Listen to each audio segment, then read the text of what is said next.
এদের চোখে থাকবে আল কোরআনের আলো, আল কোরআনের বাণী।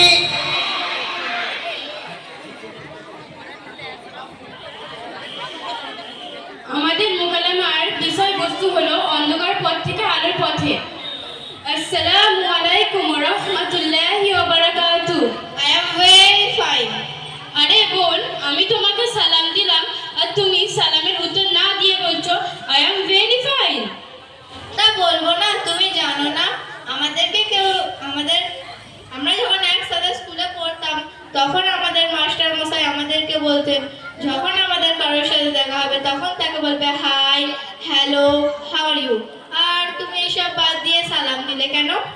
আরে বোন থামো তো, তোমার আমার মাস্টারেরও মাস্টার যিনি হযরত মুহাম্মদ মুস্তাফা সাল্লাল্লাহু আলাইহি সাল্লাম, আর তিনি হাদিস শরীফের মধ্যে বলেছেন আসসালামু কাবলাল কালাম, অর্থাৎ তোমরা কারোর সঙ্গে কথাবার্তা বলার পূর্বে সালাম আদান প্রদান করো।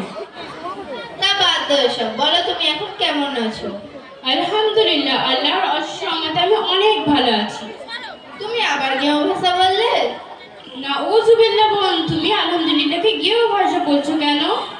তা বলবো না, তুমি জানো না আমাদেরকে কেউ জিজ্ঞাসা করে হাউ আর ইউ বা কেমন আছো, তখন আমাদেরকে বলতে হয় আই এম ভেরি ফাইন। আর তুমি এইসব বাদ দিয়ে আলহামদুলিল্লাহ বললে কেন?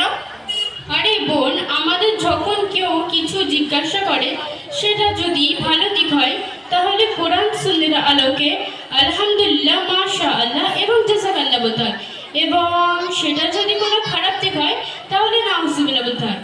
তা যাই হোক, তুমি এরকম নির্লজ্জ বেয়াদবের মতো পোশাক পরে কোথায় যাচ্ছ শুনি?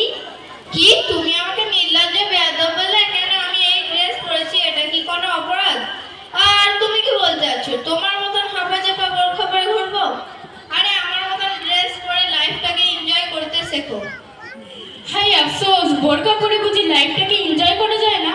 তোমার মতো হাজারো মুসলিম মেয়েরা পর্দাকে হালকা ভেবে নিচ্ছে, যেভাবে বিচার করে লাঞ্ছিত বঞ্চিত হচ্ছে। এই তোমার সমস্যাটা কোথায় বলো তো? আরে বোন, আমার কোনো সমস্যা নেই, সমস্যাটা হলো তোমাদের। ইসলামের এই সুন্দর সংস্কৃতি ছেড়ে পরচর্চা পচামাকড়া তোমাদের ভালো লাগে, তাই তো তোমরা খোলামেলা পোশাকে ঘুরে বেড়াও। এই কখন থেকে তো শোনাচ্ছি পর্দা পর্দা করে যাচ্ছ, তা পর্দার মানেটা কি বলো তো? পর্দার মানে হলো আবরণ করা বা ঢেকে রাখা। আর এই পর্দা করা নিয়ে আল্লাহ পাক কোরআনের মধ্যে কি বলেছেন জানো? কি বলেছেন আবার? আল্লাহ পাক কোরআনের মধ্যে সূরা আল কাহফের শুরুর দিকে বলেছেন ওয়াকুল্লা ফি বুয়ুতিকুন্না তাবাররুজনা তাবাররুজাল জাহিলাতিল উলা, অর্থাৎ হে নারীরা, তোমরা তোমাদের ঘরে অবস্থান করো আর সেই জাহিলিয়া যুগের মতো নিজেদের রূপ সৌন্দর্য দেখিয়ে পরপুরুষের সামনে প্রদর্শন করে বেরিও না। চিনি যতই রাখলে তেমন তাতে পিঁপড়ে লাগা কঠিন, তেমনি মুসলিম মেয়েরা পর্দা করলে তাকে অপমান করা তার থেকেও বেশি কঠিন। তাই তো আল্লাহ পাক পর্দাকে ফরজ করছেন। দাঁড়াও, তোমাকে একটা উদাহরণ দিচ্ছি। ধরো দুটো পার্শ্বকর্ম, দুটোরই বয়স 7 বছর। একটা খোলামেলা দুনিয়ায় ঘুরে বেড়াচ্ছে আর একটা যত্নে বাক্সে রাখা আছে। যেটা খোলামেলায় দুনিয়ায় ঘুরে বেড়াচ্ছে সেটা একজনের হাতে বা অন্যজনের হাতে যাচ্ছে, ফলে সেটা নোংরা হয়ে যাচ্ছে। আর যেটা যত্নে বাক্সে রাখা আছে সেটা নতুনের মতো চকচক করছে। পর্দা অলি ও বেপর্দা অলি, মুসলিম নারী ঠিক তেমনই পার্থক্য। তা যাই হোক, তোমার সাথে আজে বাজে তর্ক করে আমি আমার সময় নষ্ট করে ফেলেছি। আমি চললাম, আমার পিকনিকে যাওয়ার সময় হয়ে গেছে। দাঁড়াও বোন, পিকনিকে না গিয়ে নামাজটা পড়ে নিলে হতো না? কি কিসব ফালতু বলছো তুমি? আমি পিকনিকে না গিয়ে নামাজ পড়বো? আর আল্লাহকে তো দেখা যায় না, তাহলে কিভাবে বিশ্বাস করবো? নাউযুবিল্লাহ বোন, তুমি এসব কি বলছো? আচ্ছা বোন, তুমি যে এই বাতাসটা অনুভব করো তাকে কি তুমি দেখতে পাও? শুধু অনুভব করো, তাহলে কেন সেটা বিশ্বাস করো? আর যখন তোমার মাথা যন্ত্রণা করে সেটাও কি তুমি দেখতে পাও? শুধু অনুভব করো, তাহলে কেন সেটা বিশ্বাস করো? আর যখন তোমার পেট যন্ত্রণা করে সেটাও কি তুমি দেখতে পাও?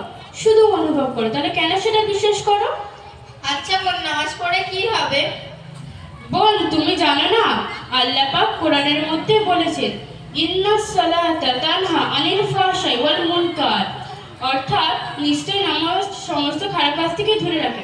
তার পরপরই আমাদের প্রিয় নবী হযরত মুহাম্মদ মুস্তাফা সাল্লাল্লাহু আলাইহি ওয়াসাল্লাম হাদিস শরীফের মধ্যে বলেছেন মিফতাহুল জান্নাতিস সালাত, অর্থাৎ বেহেশতের চাবি হলো নামাজ। আচ্ছা বোন, আরে বোন, আমার বয়স আগে 50-60 বছর হোক, থুতথুড়ি বুড়ি হব, উঠতে গেলে লাঠি, বসতে গেলে মাঠে, মা গো বাবা গো বলে চিৎকার করব, তখন ঠিক নামাজের চাবি তৈরি করে নেব।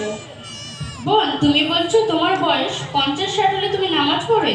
বোন, তুমি কি জানো না আল্লাহ পাক কোরআনের মধ্যে কি বলেছেন? আল্লাহ পাক কোরআনের মধ্যে বলেছেন শারতু নিশানি ফি ইবাদিল্লাহি তাআলা, অর্থাৎ যৌবন বয়সের ইবাদত সব আল্লাহর কাছে বেশি গ্রহণযোগ্য। এমনকি হযরত জিবরাইল আলাইহিস সালাম বলেছেন পৃথিবীতে কতটা বৃষ্টি পড়ে আমি জিবরাইল গুনতে পারি, কিন্তু যৌবন বয়সের ইবাদত সব আমি জিবরাইল গুনতে পারি না। আচ্ছা বোন, তুমি তো দেখছি ইসলামের বিষয়ে অনেক কিছুই জানো।